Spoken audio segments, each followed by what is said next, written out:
Hi, this is a tutorial for NASA's Eyes on the Earth software. So when you go to Eyes on the Earth, this is what you will see, and you can access this from any device with a web browser. You will go to climate.nasa.gov, and if you click on this icon here, it will take you to Eyes on the Earth.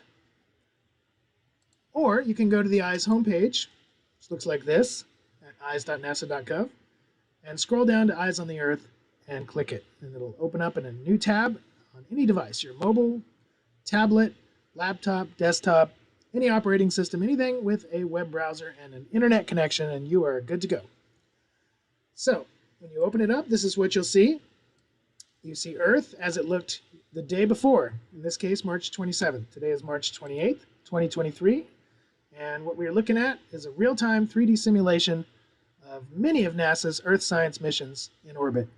And with this software, we can also map the data that the satellites take right back on Earth.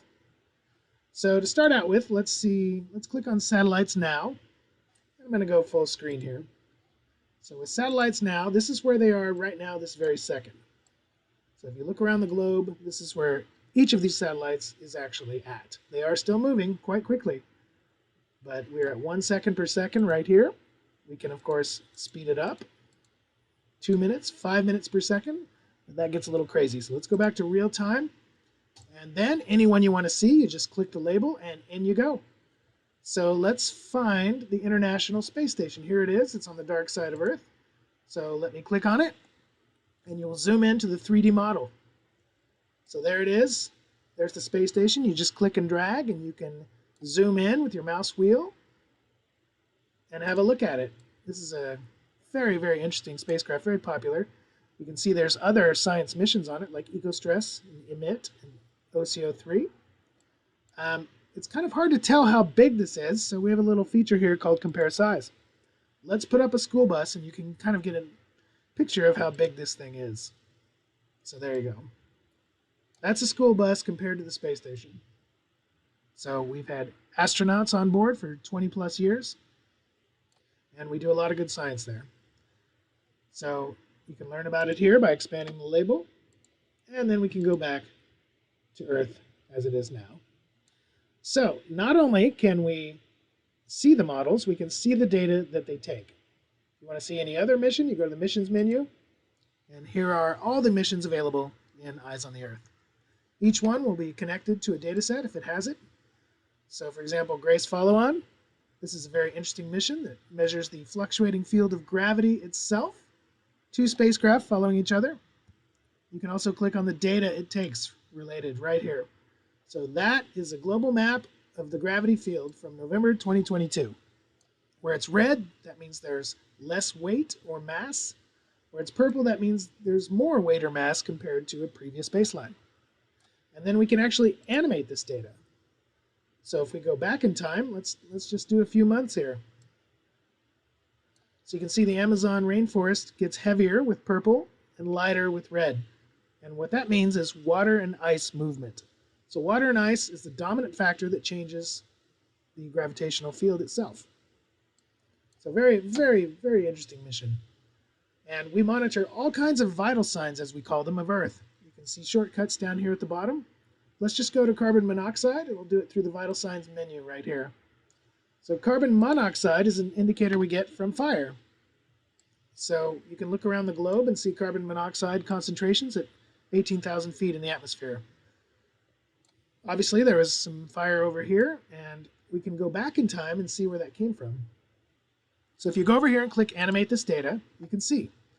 So it's going to go back a week by default. That may not be enough to see where it came from, so let's go back even longer. Let's go back to March 1st and go till now and see what happens.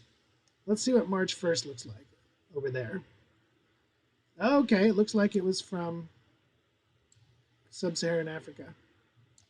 But I can show you one from California that was a pretty bad fire. So let me show you the fires that burned down some of the sequoia forest in July of 2021. There's July 1st. You can just select your year, whatever you want here. I'll do the whole month of July, and I can show you this fire visually and how the carbon monoxide traveled around the globe. So now we're back in July, and if you look right here at California, it's going to start up. These were very large fires that started, and they were so big that the carbon monoxide plume traveled in the atmosphere all the way across the Atlantic to Europe. Now this is parts per billion, as you can see by the legend down here. Not parts per million, it's parts per billion.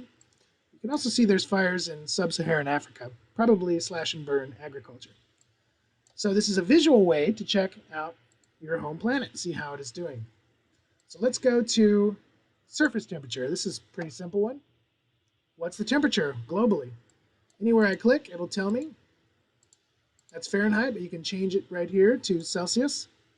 So this will be below 0, the freezing line. So the blue is actually 0 degrees Celsius, 32 degrees Fahrenheit. And if you go around the globe, anywhere you click, you can see it. So India's pretty hot down there right now. And then, of course, the Himalayas are high elevation, so they're quite cold. And what's fun is to animate the data and watch the freezing line kind of move around. So this is just 1 week of animation. And you can see where the freezing line changes. So you can do this with all the data sets, and your choices are numerous. For example, we can go to soil moisture and salinity globally. We actually measure the moisture of soil all around the globe, as well as how salty is the ocean. So you can see soil moisture right now, where I am in California. It's pretty good because we've had a whole lot of rain recently. Normally it's not like that. Likewise, you can see where there's low soil moisture in the Sahara. And then in the ocean, you can see very high salinity, like in the Mediterranean or the Red Sea. And what's kind of interesting is to see where the Amazon River lets out into the ocean. You can see it affecting the salinity of the mouth of the river. So it makes the ocean less salty there, but then it's more salty as you move off from the fresh water. And again, you can go back in time with all of this stuff, which is a lot of fun. And we also have events. We also have the latest events. Let's go to right now. What's happened in 2023. These are just the land events. You can pick fires, storms, ice, water. Let's do all types. So it's a busy year already. Let's just check out something lately. Severe weather hits the south. So we'll map on some data right on top there and see what's going on here. So there were a lot of tornadoes recently in the southern United States. And so this is actual data about that and some information. And you can sort by any kind of event you want. Here's the latest one up here at the top. Also, I want to show you a new feature we added. It's called ground tracks. So if you want to see how a satellite draws out the data, let's go over here to settings, turn on ground tracks, close it, and zoom out. And then you can see the line. You can see how fast the satellite draws a global image. So that's why we have 3-day averages instead of 1-day averages. So to take all this data beneath the satellite, you might need 2 to 3 days for a global image. And you can see those lines drawn out here. You can fast forward, watch them go faster. Here's 1 hour per second, which is just about almost a full trip around the Earth. You can watch the lines draw out.